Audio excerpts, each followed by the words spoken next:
आज से बिलियन साल पहले जब ये यूनिवर्स एग्जिस्ट नहीं करता था, उस वक्त सिर्फ आलमे अरवाह मौजूद था। अल्लाह ने आलमे अरवाह में सारी रूहों से पूछा कि क्या मैं तुम्हारा रब नहीं हूँ? इस पर सबने कहा बेशक तू हमारा रब है। अल्लाह ने इन सब से वादा लिया और फिर अल्लाह ने कहा कुन, जिसके बाद एक नए दौर का आगाज हुआ जिसे आज हम बिग बैंग कहते हैं। इसका मतलब है कि ये पूरा यूनिवर्स बिलियन साल पहले एक सिंगल पॉइंट से शुरू हुआ, जिसके बारे में अल्लाह ने कुरान में फरमाया है, क्या काफिरों ने नहीं देखा कि आसमान और जमीन एक दूसरे से जुड़े हुए थे और हर जानदार चीज को पानी से बनाया, फिर क्या वो ईमान नहीं लाएंगे? बिग बैंग के बाद इस यूनिवर्स में डिफरेंट प्लैनेट्स और स्टार्स क्रिएट होने लगे। इसी वास्ट यूनिवर्स में अल्लाह ने एक प्लैनेट बनाया, द प्लैनेट अर्थ, जहां आज हम रहते हैं। हजरत आदम अलैहिस्सलाम के इस दुनिया में आने से पहले भी अर्थ पर लाइफ एग्जिस्ट करती थी। जैसा कि कुरान में आया है कि हजरत आदम अलैहिस्सलाम से पहले इस दुनिया में जिन रहते थे। इसके अलावा भी उस वक्त अर्थ पर कई अजीब तरह के जानवर रहते थे, जैसा कि डायनासोर्स, जो कई हजारों साल तक इस दुनिया पर रहे, लेकिन फिर वो इस दुनिया से एक्सटिंक्ट हो गए, जिसका एग्जैक्ट रीजन आज तक किसी भी साइंटिस्ट को नहीं पता। इस पर कई थ्योरीज हैं, जैसा कि कई साइंटिस्ट्स का कहना है कि एक बड़ा एस्टेरॉयड अर्थ को हिट किया था, जहां आज मेक्सिको सिटी है।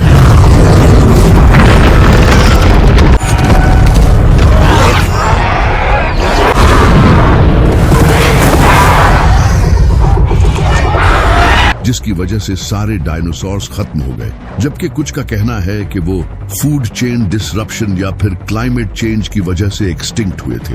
लेकिन ये कंफर्म है कि इस दुनिया में डायनासोर्स एग्जिस्ट करते थे, क्योंकि हमारे पास इनकी एग्जिस्टेंस के कई एविडेंस मौजूद हैं। सिर्फ डायनासोर्स ही नहीं, बल्कि इनके अलावा भी कई और स्पीशीज अर्थ पर रहती थी, जिनमें से कई स्पीशीज तो आज भी एग्जिस्ट करती हैं, और कई स्पीशीज का जिक्र इस्लामी बुक्स में भी किया गया है, जैसा कि एक बहुत ही फेमस इस्लामी बुक अल बिदाया वन नहाया। इस बुक में कुछ स्पीशीज का जिक्र है जो कि हजरत आदम अलैहिस्सलाम से पहले की इस दुनिया में मौजूद थी। लेकिन इस सब के बाद एक दिन अल्लाह ने मिट्टी से एक इंसान बनाया और फरिश्तों से कहा कि मैं इसे जमीन पर अपना खलीफा बनाऊंगा। तो फरिश्तों ने कहा, ए अल्लाह, क्या तू ऐसे इंसान को जमीन पर भेजने वाला है जो वहां खून और फसाद फैलाएगा? तो अल्लाह ने कहा, जो मैं जानता हूँ वो तुम नहीं जानते। इसके बाद अल्लाह ने आदम में अपने अंदर से रूह डाली और फिर फरिश्तों से कहा कि इसके आगे सजदे में गिर पड़ो। ये सुनते ही सारे फरिश्ते आदम अलैहिस्सलाम के सामने सजदे में गिर पड़े। लेकिन इन फरिश्तों में एक जिन भी मौजूद था जिसने सजदा करने से इनकार कर दिया, जिसका नाम था शैतान। अल्लाह ने पूछा, ऐ शैतान, तूने ऐसा क्यों किया? तो शैतान ने कहा कि ये मिट्टी से बना है और मैं आग से, मैं इससे बेहतर हूँ, इसलिए मैं इसे सजदा नहीं करूंगा। अल्लाह को इसकी इस बात पर गुस्सा आया और फरमाया, ऐ शैतान, यहाँ से निकल जा, अब क़यामत तक तुझ पर लानत होती रहेगी। तो शैतान ने कहा, ऐ अल्लाह, तू मुझे क़यामत तक मोहलत दे, मैं तेरे बंदों को तेरे रास्ते से रोकूंगा। तो अल्लाह ने कहा, ऐ शैतान, जा, तुझे मोहलत दी, लेकिन एक बात याद रख, जो मेरे मुखलिस बंदे होंगे उन पर तेरा जोर नहीं चलेगा। इसके बाद शैतान को क़यामत तक की मोहलत दे दी गई।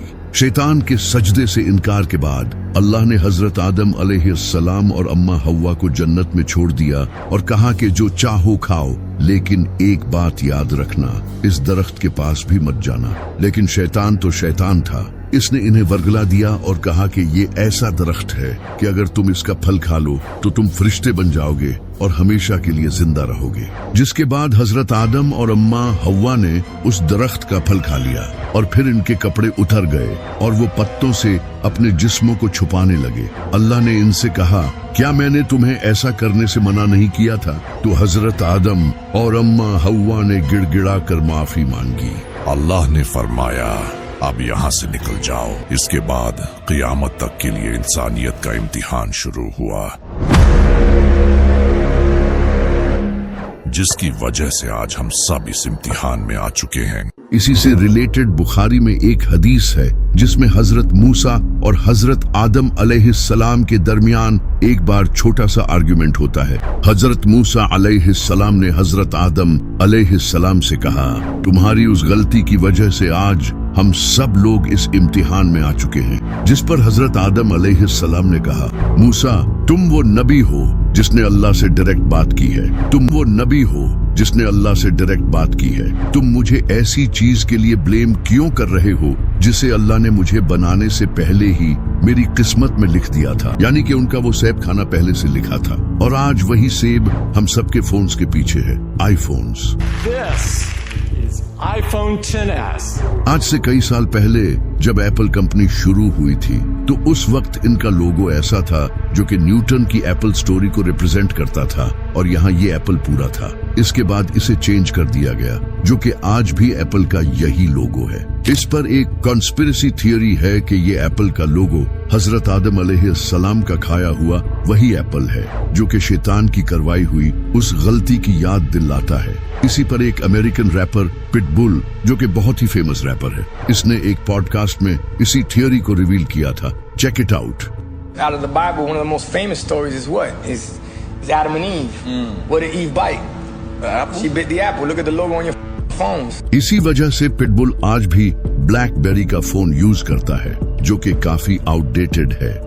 कुरान में अल्लाह का फरमान है कि मैंने आदम को मिट्टी से बनाया है। अगर आप ह्यूमन बॉडी को एग्जामिन करोगे तो इसकी बहुत सी प्रॉपर्टीज मिट्टी में भी पाई जाती हैं, जैसा कि मिट्टी में सिलिका, एल्यूमिनियम और आयरन जैसे कई एलिमेंट्स पाए जाते हैं जो कि ह्यूमन बॉडी में भी पाए जाते हैं। इसके अलावा oxygen, carbon, hydrogen, nitrogen, calcium, phosphorus, potassium और सोडियम जैसे भी कई एलिमेंट्स दोनों में पाए जाते हैं। जिस तरह मिट्टी में पानी पाया जाता है इसी तरह हमारी बॉडी में भी 60 to 70% पानी होता है।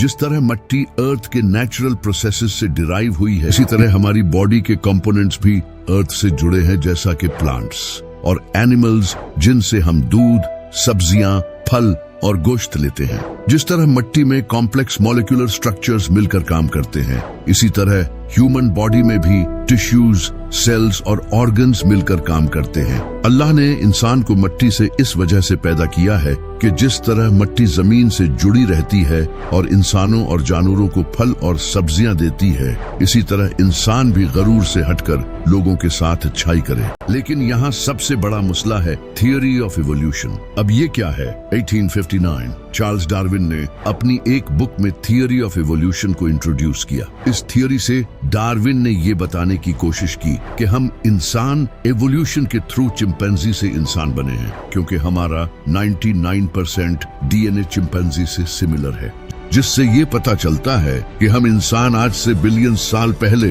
चिंपैंजी थे। लेकिन वक्त के साथ साथ इवोल्यूशन होता गया और हम इंसानों की बॉडी में चेंजेस आने लगे और हम वक्त के साथ समझदार होते गए। डार्विन की ये थ्योरी इसके बाद पूरी दुनिया में फेमस हो गई और आज ऑलमोस्ट पूरी साइंस इस थियरी को सच मानती है, क्योंकि इसके कई साइंटिफिक एविडेंसेस मौजूद हैं। लेकिन कई साइंटिस्ट्स इस थियरी को रिजेक्ट भी करते हैं। लेकिन इस्लाम में आज दुनिया के ऑलमोस्ट सारे मुसलमान यही मानते हैं कि हजरत आदम और अम्मा हव्वा अलैहिस्सलाम इस दुनिया में इंसानी शक्ल में आए थे। लेकिन वही दूसरी तरफ इस दौर के famous poet Allama Iqbal theory of evolution को सच मानते थे। उनका ये कहना था कि आदम अलैहिस्सलाम का इस दुनिया में आना हकीकत में एवोल्यूशन ही है, यानी कि हजरत आदम अलैहिस्सलाम का जन्नत से इस दुनिया में आने से मुराद अपनी हैवानी शक्ल से इंसानी शक्ल में आना है। और इनकी ये बात काफी हद तक ठीक भी लगती है, क्योंकि कुरान में भी कुछ ऐसी आयात मिलती हैं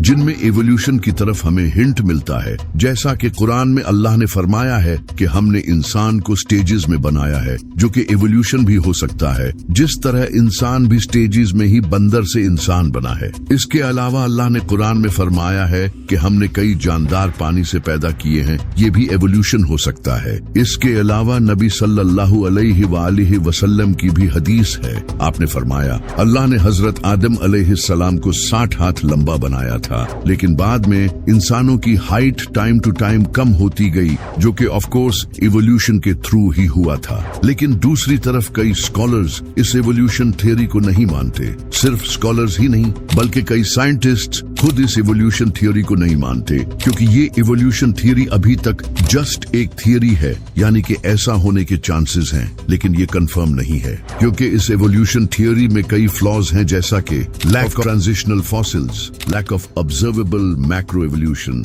इरिड्यूसिबल कॉम्प्लेक्सिटी और जेनेटिक एंट्रोपी। इन सब के अलावा भी इस थ्योरी में और बहुत से फ्लॉज हैं। इस वजह से बहुत से साइंटिस्ट्स इस थ्योरी में बिलीव नहीं करते। अब सच क्या है, ये तो साइंटिस्ट नहीं जानते, ये सिर्फ अल्लाह जानता है।